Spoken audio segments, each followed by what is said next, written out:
Hi, good afternoon. I'm a big sports fan, so I thought I'd put up some stats about myself. I love how they recruit because it's important to know what you're getting. So I put my own scouting report, and so immigrant parents, middle child, I'm the third, a girl, introvert, stubborn, 65-point average, does not apply herself.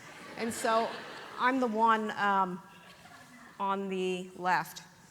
And so if you saw this and you were scouting for leaders, you would just turn the page and move on, and I wouldn't blame you.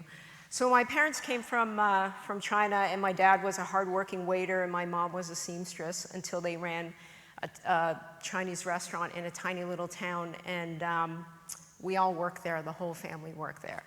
And I was a supreme disappointment to my parents. Like, I just couldn't pull it together. Why couldn't I raise my grades? Why couldn't I be, more dutiful, and a whole host of things that I was not. And I have to admit that I was a bit of a jerk myself, because I felt really shitty about the hand that I was dealt. Like, why am I the middle child? You know, I was the youngest until my sister came along. And why am I a girl? Like all the boys, the number one son, he has all the glory. And so I really didn't try. I was just going through the motions. And so when I turned 18, my mother started inviting me to tea with her friends and their sons. And I didn't really get what was going on at the time. And she'd come home and she'd say, "Go change out of your sweatpants and put on something nice." And so I do it, reluctantly, and I come down and all my siblings are gone. And it's just me, this woman, and her son. And we're having tea, and it's really awkward.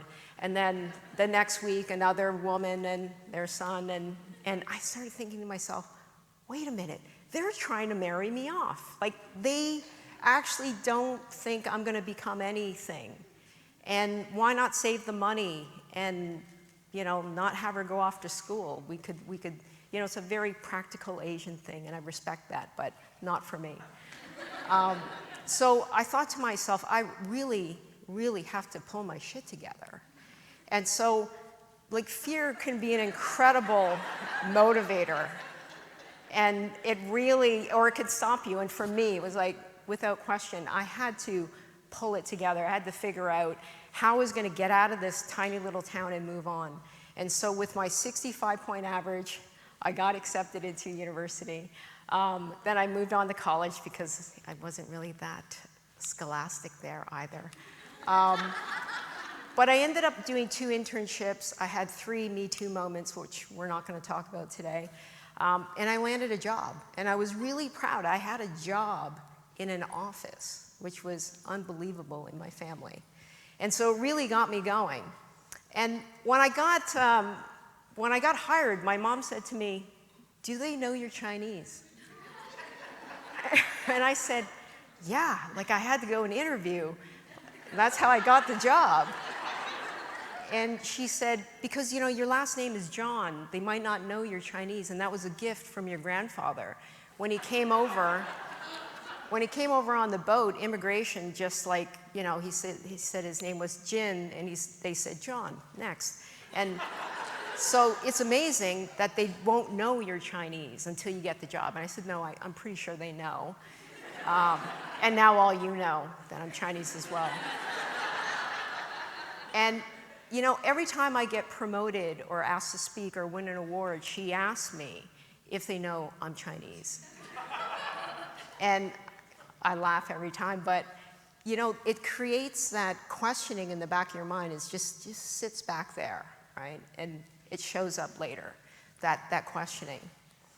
A photographer friend of mine, he was, he came up to me one day, and I was a young copywriter, and I was just like, I thought, I'm working, I'm slaying it. I don't need to do anything else. I've already overexceeded my expectations and anyone else's.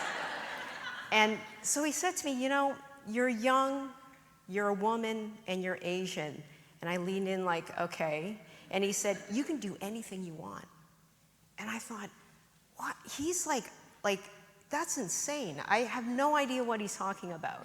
Because for me, I thought, young woman, Asian, it's like all the things against me. That was gonna stop me from progressing and moving up in the ranks. Like, you know, being young is not good, you're not wise. Being a woman, well, you know, most of the business were men, and Asian was like, not good.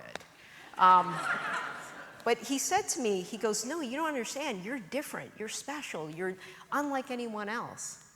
And it really took me a long time, like I left that, and it stayed with me for a while, and I realized what he was saying to me was, don't focus on what you're not, focus on what you are.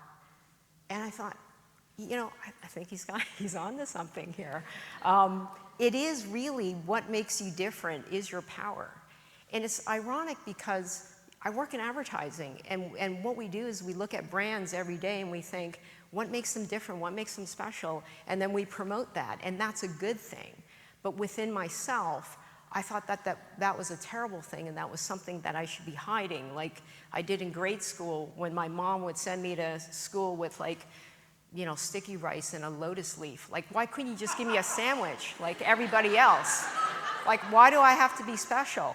And so you're taught that at a very young age, but, you know, as you look at brands and you look at yourself, it's actually the opposite. It's what makes you incredible. And as I started to dig into what makes me different, I realized my flaws are part of it. And I thought, now what do I do with that? What do I do with my flaws? And how do I be an authentic leader and not pretend that I'm someone else? And, you know, and your flaws are, you know, you can turn them into positives. And for me, I would say my biggest flaw is I'm an introvert. Like, I'm a deep-seated introvert. I would prefer to be home watching Netflix right now. And so what do you do with that information, and how do you be authentic about it? Well, I found myself in this situation just a couple months ago, so this is really recent, and I was invited to a presentation, and it was a really big meeting, and there were all these global people flying in, and so it was really important to be impressive. And so I found myself in this boardroom, like a giant boardroom, and there was like 50 or 60 people in there, and it was a U-shaped table. And there were 6 presenters before me, and they would walk into that U-shape so that they can get closer to the audience. And I thought, oh God, I can't go in there. That's horrible. I'm like, there's a podium. Why don't people use the podium and stand there? That's what it's for. And so I'm sitting there through each presentation, and you know, people are really confident, they're larger than life, and they're these leaders that I've always seen, and I couldn't be. And I thought, and I sat there and I thought, okay, I can't do it. I'm gonna have to own it. So when it came to my time, I went up to the podium and I said, it's really hard being an introvert and following up all these extroverts. So I'm gonna present from here, the podium. I am not going in there. And for everyone in the room who's an introvert and you want to talk about Netflix after the presentation, I'm happy to have a chat with you about what's good. And so after I presented, 3 people came up to me and they said, you know, that was a really great presentation, and, you know, secretly I'm an introvert as well. And I thought, oh, that's so good. But once I started to own my flaws and the type of leader I am and not try to fit into the mold of what everyone else was, I just started to have way more fun and just enjoy it. And that really is important to just being a good leader. And as I started to have success, people would ask me to speak at things like this.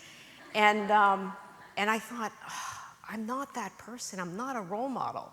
And, you know, this is a great quote from Charles Barkley, and I always love this. He said, I'm not a role model. Just because I dunk a basketball doesn't mean I should raise your kids. And I felt like that. I thought, I just make ads, like I make advertising, and I'm not really sure I have anything to share or to say or that is meaningful. And that all changed one day, because I had my daughter, and hopefully she's in the audience, and she made it here from school. And I had my daughter, and I thought, I have to be a role model. I can't just hide at work and continue doing what I'm doing. I have this human being now that relies on me and will look up to me, And damn, I should really do something that is worthy of her adoration. Hopefully she adores me as well. But I'm not sure that's true. But I wanted to do something that was worthy of it. And so that really started to impact how I was at work and how important it was to step into that leadership and to be someone better and be a better human being at work. And it was really like I had to figure out how to let my leader out and not just keep it inside and just in that small sphere of what I was doing. And then once you start to do that, you discover that, wait a minute, I've got a voice that is unique, and I have a point of view, and I have influence that I can do something with. And so I started to think about how I can use that influence in the work that I was creating at work. And so one of the things that I did was I led a team, and we came up with this idea called Always Like a Girl. And it started off as a video where we challenged, people that say, do something like a girl as an insult. And, we said, why is that? That's not right. Doing something like a girl should be something incredibly positive, and how do we start to change that perception? And so we created this video, and it was viewed 100 million times around the world, and it played at the Super Bowl. It was an incredible success. But more importantly, it was something that started to raise that consciousness and got people talking. And it made me really proud of when we step out and start to use our influence to do something, we can do really incredible things. And you just have to start to feel comfortable with putting yourself out there. But the thing that made me the most proud was my daughter called me from school, and she said, Mom, they just called an assembly at school, and they're playing your video, and then we're going to talk about it. Isn't that cool? And I thought, that is really incredibly cool that my daughter called me, and I am a role model for her. And that was something that just happened unintentionally or intentionally. Wasn't really sure. But it did work out. And when I think about leadership and I think about women, I went online and I just Googled, leaders, top 10 leaders in the world, and these women pop up, and of course this is what leadership looks like today. But it's also, this is what leadership looks like today too.